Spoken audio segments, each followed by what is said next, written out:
Good morning.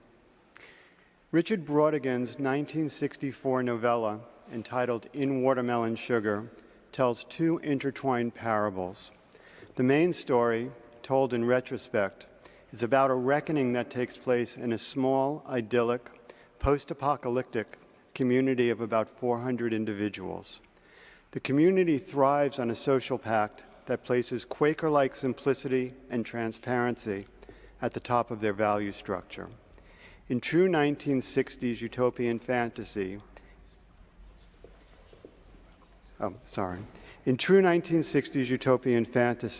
envy and greed have all but vanished. Nothing is said about this, of course, it's just understood. Inevitably, a group of disorderly people become dissatisfied with this existence. Brautigan paints this group with a harsh brush, but that just mostly reflects the era in which he wrote. This group has determined that they alone are the only ones that truly understand the community's values.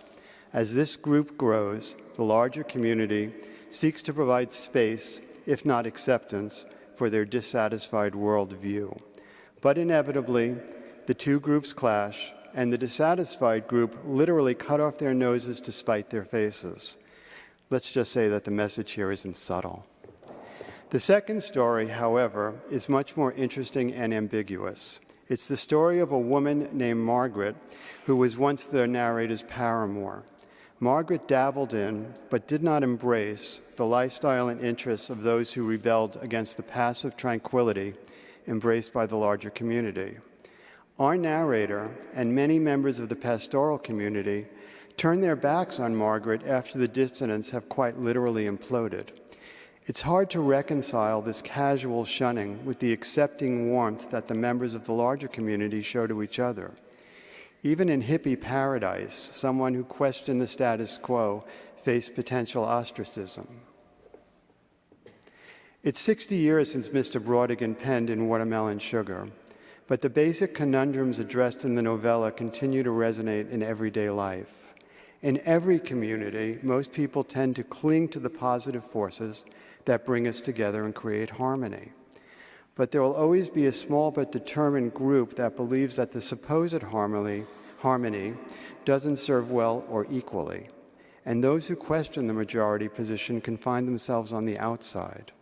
If you've read Search by Michelle Hunneven, you will recognize that this tendency can manifest itself in Unitarian communities. It's never black and white as who is wrong and who is right in these kerfluffles. There's always truths in everyone's position. To quote Galen, everyone is 100% right at least 50% of the time. It's our ability to accept this and to continue to treat each other with respect that makes All Souls stand out as a religious community. Acceptance of one another is part of our DNA. I've seen this principle followed over and over within our congregation. We rarely see each other in the context of the broader set of communities in which we all reside outside of All Souls. We can become contextually focused on each other.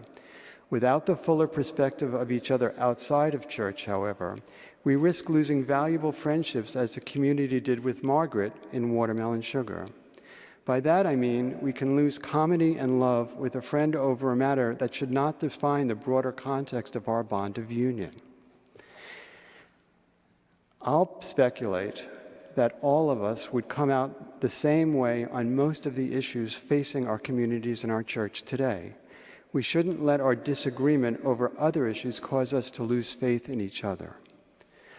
When I studied Buddhism, I was taught that we can never appreciate another person by looking directly at that person. The only way to fully understand a person is through the reflection that that person has in the lives of others. This holistic approach is called Indra's net. The net is composed of hundreds of pearls. Each pearl represents a different aspect of a person's life: parent, neighbor, mentor, etc. Each pearl is reflected in every other pearl. It is only when all of the pearls are reflected in each other that we can fully see who we are engaging with. As Voltaire said, the mirror is a worthless invention. The only way to truly see yourself is in the reflection of somebody else's eyes. When we interact with each other by focusing only on a particular perspective held by that person, we miss the bigger picture. The bigger picture likely tempers the perceived disagreement. Our community offers love and acceptance, but the fact that it is not perfect is not a reason to cut off our noses to spite our faces. We are not living in watermelon sugar. We are very lucky to have each other. Everyone has lots of pearls. Mine include business, marriage, child-rearing, church, and music, to name a few. Each has provided me with a different perspective and a diverse network of friends and compatriots. When the tide has receded on one community in my life, I have been blessed that the tide of the other interests come in to fill the void.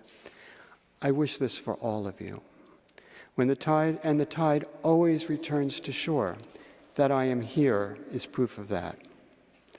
When I agreed to stand for the board and then volunteered to serve as president, I wanted to help bridge the challenges and develop opportunities for everyone here. I hope I have achieved at least a little of that. We can move forward with love and mutual respect. I have faith. I have faith in you. Let's do it. Thank you.